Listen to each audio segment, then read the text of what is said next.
Americans have vastly halted their preventative health care after the pandemic hit. It is not unexpected, however, as even the medical community has been encouraging everyone to delay non-urgent care. This may be of concern because we don't know how many breast and colon cancers we're not detecting, for instance, or if something like measles will reemerge with a vengeance. So today we will focus on the top 5 cancer screenings that are recommended by expert groups that provide practice guidelines for doctors. Now, whether you decide to complete these screenings now or at a more opportune time, it is important to be aware of the recommendations so that you can take charge of your health. Like your preventative care, you don't want to miss this.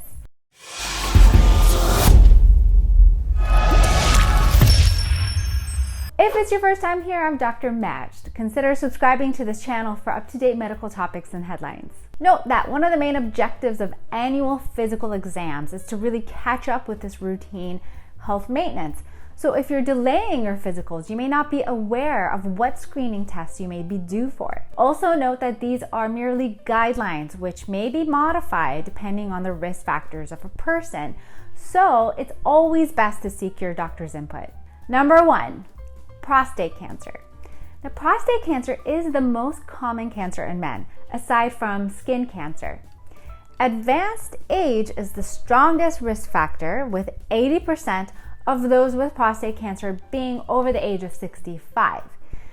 Family history is another risk factor, however, and African Americans who also have a higher incidence and mortality rate from prostate cancer. Interestingly, there's recently been a suggested link also between a high-fat diet and prostate cancer. Now, the prostate-specific antigen, or PSA, you may have heard this term, is a simple blood test used to screen for prostate cancer, but false positive tests, biopsy complications, and overdiagnosis make the test somewhat of a controversial one. The screening recommendation has evolved over the years, but the current recommendation is to decide on an individual basis for men aged 55 to 69 whether or not to get routinely screened. So you and your doctor can make that joint decision together. For men ages 70 or higher, harms of screening have generally been shown to outweigh the benefits. Number 2, breast cancer. Now, the various expert groups don't currently agree on when to first initiate screening in women in their 40s, nor is there a clear-cut consensus on the frequency of mammograms for breast cancer screening in all women. This makes it a little more complicated when providing patient recommendations, I know. The dispute is primarily due to the risk of false positive results and unnecessary biopsies, and then of course the emotional impact and the distress that abnormal mammogram screenings may cause. Furthermore, the treatment for breast cancer has also advanced significantly through the years, yielding increased survival, and it's controversial whether or not more frequent screenings like we've been doing would provide improved survival. We don't know. For instance, the American Cancer Society recommends that mammogram screenings begin at age 45 and then continue annually until the age of 55, at which that point then they may decrease their frequency to every 1 to 2 years. But the United States Preventative Services Task Force, another expert group, recommends that for average risk women in their 40s, the decision to start screening should really be an individualized one based on personal preference and a discussion with your doctor. Note, however, that women with a first-degree relative with breast cancer, such as a parent or a sibling, may be considered more than average risk, and thus they may benefit from more frequent screenings in their 40s. For the average risk woman in the 50s, mammograms are generally recommended every 1 to 2 years by the United States Preventative Service Task Force until reaching age 75. For those age 75 or higher, the USPSTF reports that there is not enough evidence to assess the benefits versus harms of screening, and the decision can also be an individual one.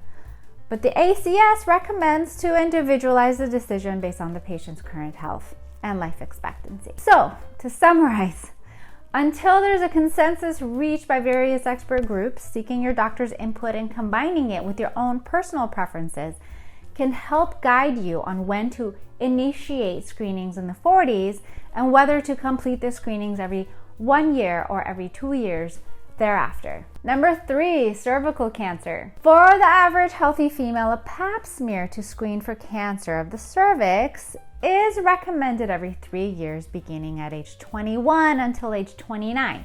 If you haven't had a pap smear and you don't know what it is, or you want more information about it, I have reviewed it in a previous video. Then for women aged 30 and above, a pap smear along with a human papilloma virus HPV co-testing every 5 years is recommended. This HPV test is typically included in the pap smear at most doctors' offices, but to be certain, it would be wise to inquire.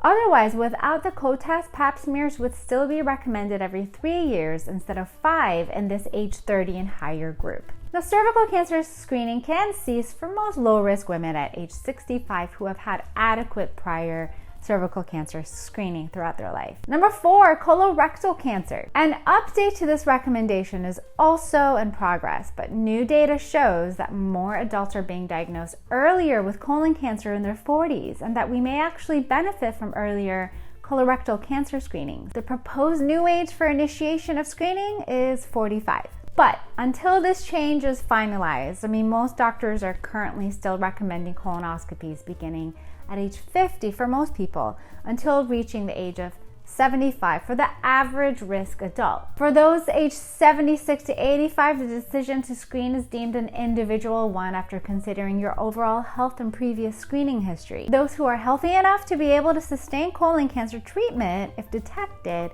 and have a greater life expectancy can decide to continue screening in this age group. Frequency of screenings depends on findings on the test, but a completely normal colonoscopy typically denotes a repeat in 10 years. Yippee.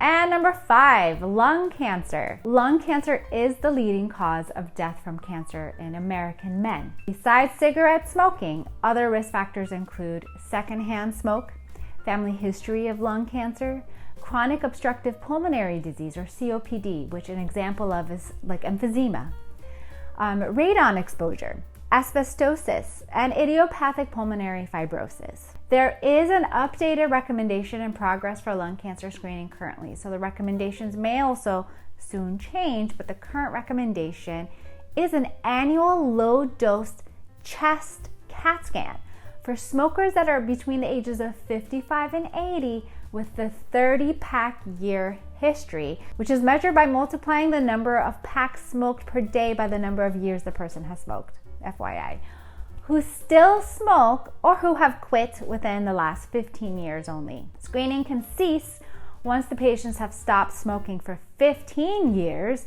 or if they develop a medical problem that greatly limits their life expectancy or their ability to undergo lung cancer treatment if it's discovered. All right, I know that was a lot. Hopefully this quick review has answered at least some of your most pressing questions regarding what is due at what age when it comes to the top cancer screenings. If you're unclear or you have questions regarding what other preventative measures you may require, like vaccines or blood work, osteoporosis screening, etc., checking in with your doctor is a worthwhile effort. If you found the information valuable, which is always my goal, please give it a like, hit that red subscribe button along with that notification bell next to it so that you don't miss any of my future videos. And please feel free to share it with someone else who needs to take care of their health. Thanks for watching, stay healthy, and I'll catch you next time.